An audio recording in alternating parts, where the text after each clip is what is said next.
ഇസ്ലാമിക സാംസ്കാരികതയുടെ അകത്ത് നിന്നുകൊണ്ട് ജീവിച്ച പാവപ്പെട്ട സ്ത്രീകളെ പലതും പറഞ്ഞ് ഖുർആനും ഹദീസും ദുർവ്യാഖ്യാനം ചെയ്ത് പൊതുയിടത്തിൽ കൊണ്ടുപോകുമ്പോൾ ഇതൊന്നും നിങ്ങൾ വിചാരിച്ചിരുന്നില്ലേ ഇങ്ങനെയൊക്കെ സംഭവിക്കുമെന്ന്? ഇതിൻ്റെ പേരിലൊന്നും ഒരു ഉസ്താദിനെയോ ഒരു പണ്ഡിതനെയോ കുതിര കയറാൻ വരേണ്ടതില്ല.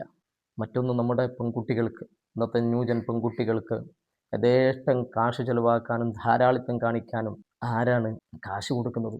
പ്രിയപ്പെട്ട പ്രവാസികൾ കഠിനാധ്വാനം ചെയ്ത് ചോര നീരാക്കി അധ്വാനിച്ച് അവർ കിട്ടുന്ന കാശുകൾ, അണ്ടിപ്പരിപ്പ് ഒരു ബദാമോ എന്തിനേറെ വിലയുള്ള ഒരു ജ്യൂസ് പോലും കുടിക്കാതെ അതൊക്കെ സ്വരുകൂട്ടി നാട്ടിലേക്ക് അയച്ച് വീട്ടുകാരുടെയും കുടുംബത്തിൻ്റെയും ക്ഷേമം ഉറപ്പുവരുത്താൻ പരിശ്രമിക്കുന്ന പാവപ്പെട്ട പ്രവാസികളുടെ കാശുകൊണ്ട് നിങ്ങൾ ഈ ധാരാളിത്വം, ഈ ധൂർത്തും, ഈ തോന്നിവാസം ചെയ്യുമ്പോൾ ഇതൊക്കെ കൊണ്ട് തന്നെയാണ് അല്ലാഹു തആല ഈ രൂപത്തിൽ പരീക്ഷണം നടത്തിയത്.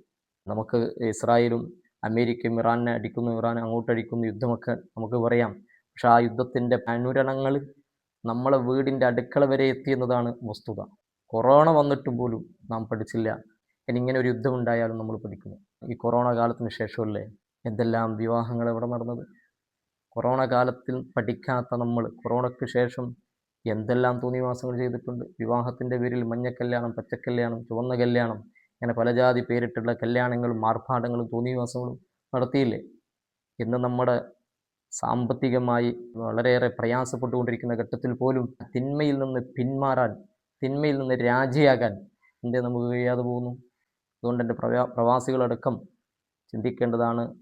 ആവശ്യത്തിന് മാത്രം കാശ് നാട്ടിലേക്ക് അയച്ച് സാമ്പത്തിക ഭദ്രതയും സാമ്പത്തിക അച്ചടക്കം പാലിക്കാൻ നമ്മളൊക്കെയും തയ്യാറാവണം. ഈ പെൺകുട്ടികളൊക്കെയും ഇങ്ങനെ പുറത്ത് അഴിഞ്ഞാടി പോകുന്നതിൻ്റെ പ്രധാന കാരണങ്ങൾ സാമ്പത്തികമായും പിന്നെ അവരെ യഥേഷ്ടം അഴിഞ്ഞാടാൻ വിടുന്ന രക്ഷിതാക്കൾക്കും ഇതിൽ പങ്കുണ്ട് എന്നതിൽ യാതൊരു സംശയവുമില്ല.